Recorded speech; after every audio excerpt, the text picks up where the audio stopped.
ಬಕ್ರೀದ್ ಪ್ರಯುಕ್ತ ಶಾಲೆಗಳಿಗೆ ನೀಡಿದ ರಜೆಯನ್ನ ಲಾಯ್ಲಾ ಗ್ರಾಮದ ಪಡ್ಲಾಡಿಯ ಮಕ್ಕಳು ವಿಭಿನ್ನವಾಗಿ ಕಳೆದಿದ್ದಾರೆ.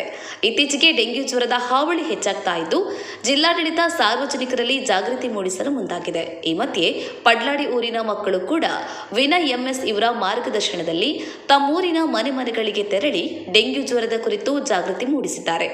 ಮನೆ ಸುತ್ತಮುತ್ತ ನೀರು ನಿಲ್ಲದಂತೆ ಸ್ವಚ್ಛತೆಯನ್ನ ಕಾಪಾಡಿ, ಹೆಚ್ಚಾಗಿ ಬಿಸಿನೀರನ್ನ ಕುಡಿಯಿರಿ, ಜ್ವರ ಬಂದಾಗ ನಿರ್ಲಕ್ಷ್ಯ ಮಾಡದೆ ಆಸ್ಪತ್ರೆಗಳಿಗೆ ತೆರಳಿ ಔಷಧಿಯನ್ನು ಪಡೆದುಕೊಳ್ಳಿ ಎಂದು ತಿಳಿಸಿದ್ದಾರೆ.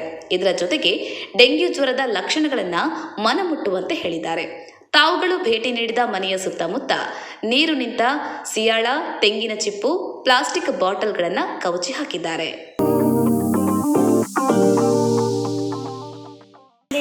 ಡೆಂಗ್ಯೂ ಜ್ವರ ಬರ್ತದೆ ಒಂದು ಪೂರ ಜನಕ್ಲ ಹರಡುನ ಜ್ವರ ಚೂರು ಜಾಗೃತಿ ಕೊಡು. ಜ್ವರ ಬಂದರೆ ಹಾಸ್ಪಿಟಲಿಗೆ ಹೋಗಿ, ಇಲ್ಲಾದರೆ ಮನೆಯಲ್ಲೇ ಬಿಸಿನೀರು ಮಾಡಿಕೊಂಡು ದಿನ ಕುಡಿಯಿರಿ. ಅಂತೂ ಜ್ವರ ಇದ್ದರೆ ಆಸ್ಪತ್ರೆಗೆ ಹೋಗಲೇಬೇಕು ನೀವು.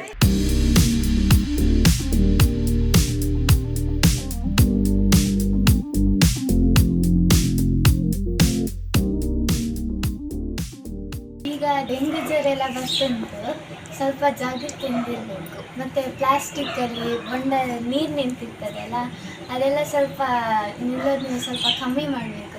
ಅದರಲ್ಲಿ ಸೊಳ್ಳೆಗಳು ಮೊಟ್ಟೆ ಇಡ್ತವೆ, ಅದು ಮೊಟ್ಟೆ ಇಟ್ಟಾದ್ಮೇಲೆ ಸೊಳ್ಳೆಗಳು ಉತ್ಪತ್ತಿ ಆಗ್ತದೆ. ಇದರಿಂದ ಡೆಂಗ್ಯೂ ಜ್ವರ ಬರ್ತದೆ. ಅದು ಒಬ್ಬರಿಂದ ಒಬ್ಬರಿಗೆ ರೋಗಗಳು ಹರಡ್ತದೆ. ಇದರಿಂದ ಸ್ವಲ್ಪ ನೀವು ಜಾಗೃತಿ ಮಾಡಬೇಕು.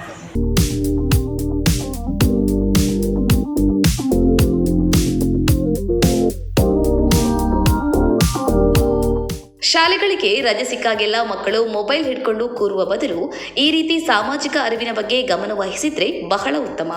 ಲಾಯ್ಲಾ ಗ್ರಾಮದ ಪಡ್ಲಾಡಿಯ ಮಕ್ಕಳ ಈ ಉತ್ತಮ ಕಾರ್ಯ ನಿಜವಾಗಿಯೂ ಮೆಚ್ಚುವಂಥದ್ದು.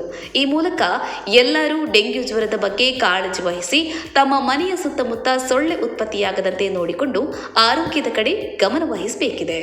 ಹೆಚ್ಚಿನ news ಅಪ್ಡೇಟ್ಗಾಗಿ Prajaprakash news YouTube channel ಅನ್ನು ಸಬ್ಸ್ಕ್ರೈಬ್ ಮಾಡಿ ಮತ್ತು ಬೆಲ್ ಬಟನ್ ಕ್ಲಿಕ್ ಮಾಡಿ.